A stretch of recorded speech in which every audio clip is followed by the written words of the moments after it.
여호수아서 20장 1절에서 9절 말씀입니다. 여호와께서 여호수아에게 말씀하여 이르시되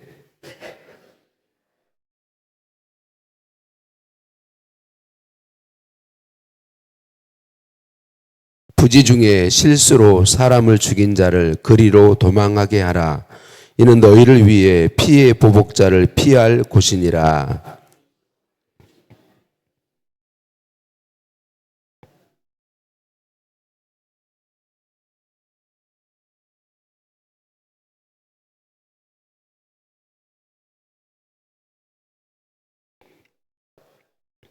피의 보복자가 그의 뒤를 따라온다 할지라도 그들은 그 살인자를 그의 손에 내주지 말지니 이는 본래 미호함이 없이 부지 중에 그의 이웃을 죽였음이라.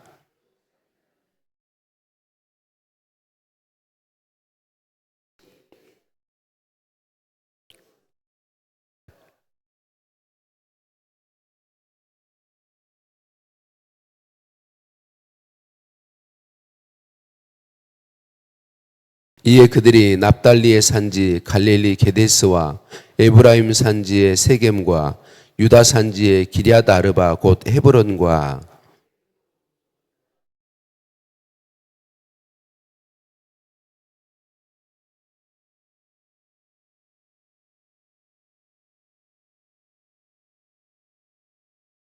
함께 봅니다. 이는 곧 이스라엘 모든 자손과 그들 중에 거류하는 거류민을 위하여 선정된 성읍들로서 누구든지 부지 중에 살인한 자가 그리로 도망하여 그가 회중 앞에 설 때까지 피의 보복자의 손에 죽지 아니하게 하기 위함이라. 아멘. 인사 나누십니다. 사랑을 축복합니다. 사랑을 축복합니다. 한번 더 인사합니다. 메리 크리스마스. 메리 크리스마스. 할렐루야. 우리를 사랑하신 하나님께 찬양과 감사를 올려드립니다. 하나님은 우리들 한 사람 한 사람의 영혼을, 우리 한 사람 한 사람을 사랑하시고 소중히 여기세요. 하나님께서 주신 계명은 우리를 사랑하셔서 우리가 하나님의 계명을 따라 복을 누리고 살면서 그 삶을 통해 하나님께 영광 돌리는 삶이 되도록 주신 것들이죠. 하나님께서 모세를 통해서 사람을 쳐 죽인 자는 반드시 죽일 것이다 라는 계명을 출애굽기 12장 12절에 보면 주셨어요. 네, 우리가 율법을 볼 때 그 율법에 담긴 하나님의 마음을 볼 수 있어야 되는데 유대인들은 많이 그걸 못 보았죠. 이 율법에 담긴 하나님의 마음은 무엇인가요? 내가 누군가를 죽이면 나도 똑같이 죽임을 당해야 돼요. 그래서 내 생명을 소중히 여기는 것처럼 다른 사람의 생명을 소중히 여겨서 함부로 죽이지 못하도록, 다른 사람의 생명을 소중히며 사랑하도록 주신 계명이 내가 누군가를 죽였으면 나도 죽게 된다는 계명인 것이죠. 그래서 이 계명에는 누군가를 죽인 사람을 반드시 죽여라 그런 의미가 아니고 사람을 사랑해서 죽이지 않고 서로 귀히 여기며 살도록 주신 계명이다라고 하는 것이죠. 우리 사람은 누구도 완전하지 않아요. 우리는 삶에서 다 실수하며 삽니다. 그 실수가 아무리 우리가 법대로 살려고 하고 계명대로 살려고 해도 우리에게 가진 연약함이 우리를 넘어지게 하고 실수하게 하고 문제를 만들어 내는 것이죠. 하나님은 우리를 잘 아세요. 우리가 연약한 존재, 실수할 수밖에 없는 존재임을 너무나 잘 아는 것이죠. 그래서 이스라엘 민족의 기업 분배가 다 끝난 후에 오늘 본문의 도피성을 지정하도록 그렇게 말씀하고 있습니다. 6개의 도피성, 누구나 다 실수하기 때문에 장난치다가 밀었는데 잘못 장난치던 친구가 넘어져서 생명이 끝나게 되는 경우가 있어요. 그냥 돌을 아무 의미 없이 던졌는데 그 돌이 누군가를 맞춰 또 죽게 하는 경우도 있죠. 요즘 같으면 차를 안전하게 세운다고 최선을 다해서 주차했는데 브레이크가 흘리고 문제가 생겨서 그냥 그 차가 굴러서 사람들이 죽게 되는 그런 경우도 있는 것이죠. 전혀 의도치 않은 일인데 사람이 죽게 되는 일들이 있게 되는 것이죠. 만약 이런 것까지 다 계명을 들어서 그렇게 부지중에 실수로 사람을 해하게 된 이런 경우도 다 죽인다면 이 세상은 도저히 살 수 없게 될 거예요. 그래서 하나님께서 도피성을 만들게 하셨어요. 내가 정말 미워하거나 죽일 마음이 없었는데 실수로 전혀 의도하지 않게 사람을 죽이게 될 때에 그 사람을 보호할 수 있는 그런 법을 주신 것이죠. 그게 도피성 제도입니다. 그런데 이 도피성 제도는 우리가 잘 보아야 할 것이 실수로 누군가를 죽인 사람만 보호하는 법이 아니라는 거죠. 이 법은 누군가의 실수로 인해서 죽게 된 사람들의 가족도 보호하는 법입니다. 왜 그런가요? 사랑하는 자신의 가족이 갑자기 죽었는데 감정적으로 반응하지 않을 사람이 누가 있겠어요? 사랑하는 내 가족이 이유가 무엇든 죽임을 당하게 되면 그 내 사랑하는 가족을 죽인 사람에 대한 분노가 누구나 끌 수밖에 없죠. 그래서 할 수만 있으면 나도 그 사람을 죽이고 싶은 게 모든 가족들의 마음 아니겠어요? 그래서 그 마음 그대로 만약에 실수로 내 가족을 죽인 사람을 내가 가서 죽인다면 어떤 일이 벌어질까요? 그 실수로 한 일인데 내가 내 가족이 죽임 당해서 내가 내 가족을 죽게 하는 그 사람을 죽이면 그 사람의 가족은 또 억울하지 않겠어요? 또 못 견디는 거죠. 그럼 또 가서 죽이는 거죠. 이 원한이 복수를 낳고 복수가 원한을 낳고 이건 뭐 누가 잘했다고 잘못했다고 말할 수 없게 되는 거죠. 그래서 사랑하는 내 가족이 죽었을 때 일어나게 되는 누군가의 실수로 인해서 상하게 되어서 일어나는 그 분노를 견디기 어려울 건 말이죠. 그래서 그걸 막는 장치가 없으면 복수할 수밖에 없게 되고 복수하면 그 복수가 또 다른 원한을 낳고 그 원한이 또 다른 복수를 낳고 이게 엄청 무섭고 두려운 것이죠. 우리가 그런 존재인 걸 하나님은 아시기 때문에 도피성 제도를 두어서 부지중에 살인한 사람도 보호하고 갑자기 억울하게 내 가족이 죽임을 당한 그 가족들도 보호하는 것이죠. 그리고 공동체 전체를 보호하시는 거죠. 그래서 부지중에 어떤 누군가의 실수로 인해서 내 가족이 죽임당하게 되었을 때 그 희생자의 가족도 보호하는 법이 도피성의 제도이다. 그래서 그 가족들도 복수가 아닌 기회를 얻어서 그 감정이 수그러질 수 있는 기회가 주어지고 하나님의 은혜를 힘입어서 복수가 아닌 원한을 쌓는 일이 아닌 정말 용서하고 사랑할 수 있는 기회들, 시간들을 하나님이 주시는 것이죠. 그래서 도피성 제도가 정말 중요하죠. 여러분, 복수하면 시원할 것 같지만 복수하는 삶은 절대로 시원함을 남기지 않습니다. 복수하는 삶은 그게 어떤 것이든 살인의 경우이지만 살인의 경우만이 아니라 우리가 어떤 일로 누군가에 의해서 피해를 받았을 때 내가 복수하면 절대로 시원하지 않습니다. 내가 보복하는 건 절대로 좋은 결과를 낳지 않습니다. 하나님은 우리에게 그런 일들이 있지 않도록 하고 싶으신 거예요. 그래서 복수하지 않도록 용서할 기회를 갖고 사랑할 기회를 갖도록 내게 무엇인가 피해를 주고 어려움을 주었지만 바로 내가 안갚음하는 것이 아니라 도리어 그 안에서 아름다운 열매들을 맺을 수 있도록 하나님이 은혜 베풀어 주시는 것이죠.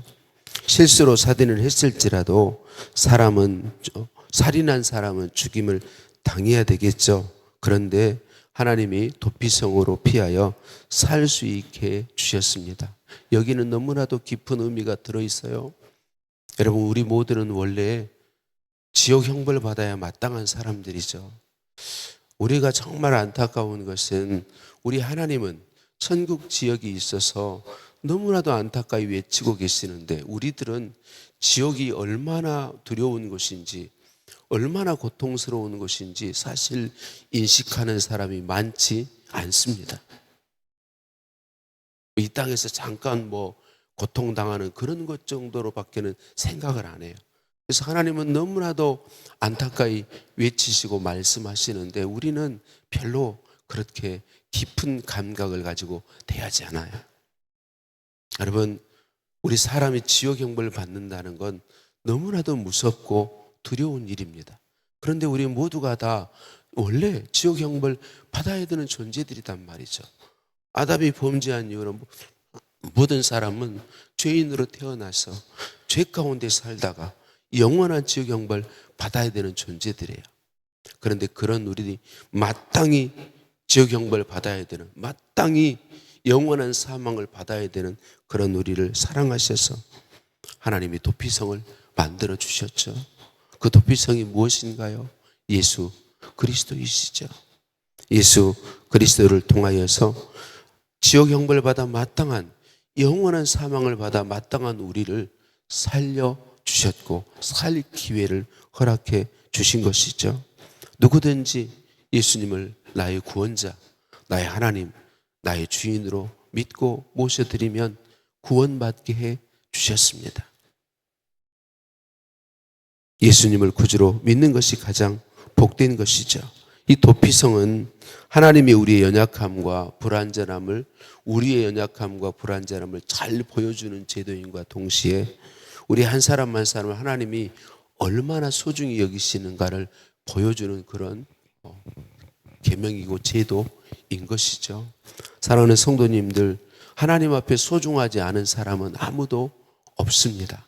우리는 이걸 정말 볼 수 있어야 합니다. 하나님은 저와 여러분 한 사람 한 사람을 정말 소중히 여기신다. 어느 정도로 소중히 여기세요? 외아들 예수님을 아끼지 않고 도피성으로 주실 만큼 그 아들을 십자가에 못 박아 죽여서 도피성을 만들고 우리로 그 도피성에 비하여 살게 하는 만큼 소중히 여기시죠.